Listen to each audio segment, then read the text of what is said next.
সবাইকে আসসালামু আলাইকুম। আজ আমি এমন এক খবর নিয়ে কথা বলবো যেটা আবার পুরো বাংলাদেশকে নাড়িয়ে দিয়েছে। একটা নাম সালমান শাহ, বাংলা সিনেমার রাজপুত্র, কোটি ভক্তের হৃদয়ের মানুষ। কিন্তু কষ্টটা আজও একই। সালমান শাহ কি আত্মহত্যা করেছিল নাকি তাকে হত্যা করা হয়েছিল?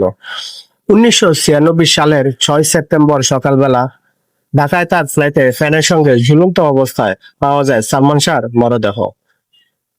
সে সময় সবাই বলছিল এটা আত্মহত্যা। মিডিয়াতে প্রচার হলো, পরিবার কাঁদলো, ভক্তরা বিশ্বাস করতে পারলো না। একটা দেশের হৃদয় ভেঙে গেল মুহূর্তে। কিন্তু সালমান শাহর মা সব সময় বলছিলেন, আমার ছেলেকে হত্যা করা হয়েছে। বছর পর বছর ধরে তিনি ন্যায় বিচার চেয়েছেন। এমনকি মানুষ অনেক সময় হাসতো, বলতো এত বছর পর আর কি হবে।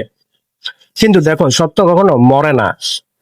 2025 সালের অক্টোবরে আদালতে নতুন করে আলোড়ন সৃষ্টি হয়েছে।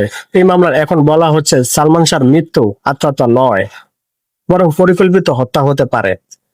11 জনের বিরুদ্ধে মামলা চলছে, যার মধ্যে রয়েছেন সালমান শাহর স্ত্রী সামিরা হক। আর সবচেয়ে চমকপ্রদ বিষয় হলো, একজন আসামি নাকি স্বীকার করছে 12 লাখ টাকার বিনিময়ে সালমান শাহকে হত্যা করা হয়েছিল। ভাবেন তো, 29 বছর আগে একটা ষড়যন্ত্র লুকানো ছিল, যেটা আজ আবার প্রকাশ পাচ্ছে। এখন এই মামলা তদন্ত করছে রমনা মডেল থানা। নতুন নতুন তথ্য বের হচ্ছে। আর এই মানুষ আবার বলতে শুরু করছে, আমরা সালমান শাহকে হারাইনি, আমরা তাকে ভুলভাবে হারিয়েছি। সালমান শাহ শুধু একজন অভিনেতা ছিল না, তিনি ছিল এক প্রজন্মের অনুভূতি। কে তোমায় আলাদা করে, তুমি আমার মন চুরি করছো, এই গানগুলো আজও বাজে, আর মানুষ চোখ ভিজিয়ে ফেলে।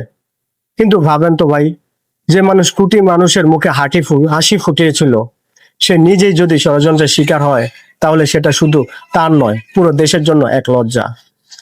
আজ 2025 সালে এসে আমরা আবার সেই পুরনো প্রশ্নের সামনে দাঁড়িয়েছি। সত্যিটা আসলে কি? আমরা কি এত বছর ভুল পথে ছিলাম? সালমান শাহ কি আসলে নিজে জীবন শেষ করেছিলেন, নাকি কেউ তার আলো নিভিয়ে দিয়েছে? যাই হোক, একটা জিনিস আজ প্রমাণিত, সত্য দেরি করে কিন্তু আসে। আর আজ 29 বছর পরও মানুষ সালমান শাহকে ভুলেনি। কারণ তিনি শুধু একজন নায়ক নন, তিনি আমাদের আবেগ, আমাদের শৈশব, আমাদের ভালোবাসা। আপনারা কি মনে করেন ভাই, সালমান শাহ আত্মহত্যা করেছিলেন নাকি তাকে হত্যা করা হয়েছিল? কমেন্টে আপনার মতামত দিন। সত্যের পাশে থাকুন।